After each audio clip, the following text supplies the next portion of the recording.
காசி விஸ்வநாதர் அடியார்களுக்கு அன்பு வணக்கங்கள். ஆன்மீக மாலை வாயிலாக உங்களை வரவேற்கிறோம்.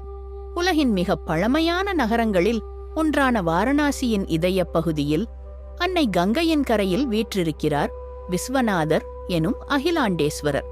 சிவபெருமானின் 12 ஜோதிர்லிங்க தலங்களில் முதன்மையானதாக கருதப்படும் இக்கோயில் ஒவ்வொரு இந்துவும் தன் வாழ்நாளில் ஒருமுறையாவது தரிசிக்க வேண்டிய புனித இடமாகும். கங்கையில் நீராடி விஸ்வநாதரை தரிசிப்பதன் மூலம் பிறப்பு இறப்பு சுழற்சியிலிருந்து முக்தி கிடைக்கும் என்பது ஐதீகம். கோயில் வளாகத்திற்குள் ஞானவாபி என்ற புனித கிணறு உள்ளது.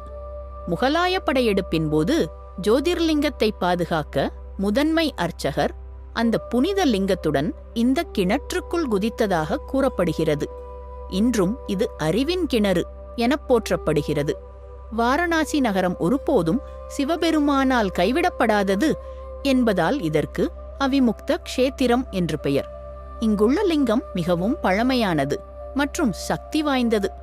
பிரம்மா மற்றும் விஷ்ணுவுக்கு இடையே ஏற்பட்ட போட்டியில் சிவன் ஒரு ஒளிப்பிழம்பாக தோன்றிய இடமே இந்த காட்சி.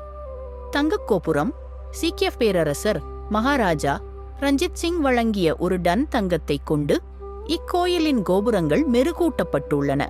அஹில்யாபாய் ஹோல்கர் பலமுறை சிதைக்கப்பட்ட இக்கோயிலை கிபி 1780 இந்தூர் ராணி அஹில்யாபாய் ஹோல்கர் தற்போதைய வடிவத்தில் புனரமைத்தார்.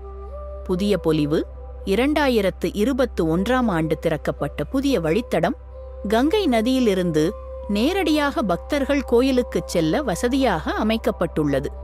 ஒருவர் காசியில் உயிர் துறந்தால் சிவபெருமான் அவர் காதில் தாரக மந்திரத்தை ஓதி அவருக்கு நேரடி மோட்சத்தை அளிக்கிறார் என்பது காசி காண்டம் கூறும் ஐதீகம். காசியின் காற்று பட்டாலே பாவம் தீரும் என்பார்கள்.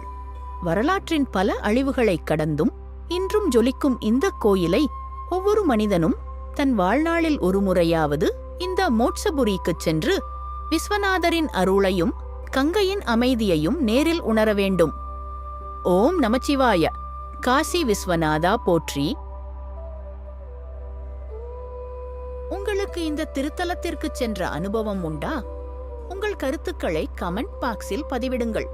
எங்களது பதிவு உங்களுக்கு பிடித்திருந்தால் மறக்காமல் லைக் மற்றும் ஷேர் செய்யுங்கள். இது போன்ற பல பயனுள்ள தகவல்களை தெரிந்து கொள்ள எங்களது சேனலை சப்ஸ்கிரைப் செய்து இணைந்திருங்கள். தங்களின் ஆதரவுக்கு மிக்க நன்றி.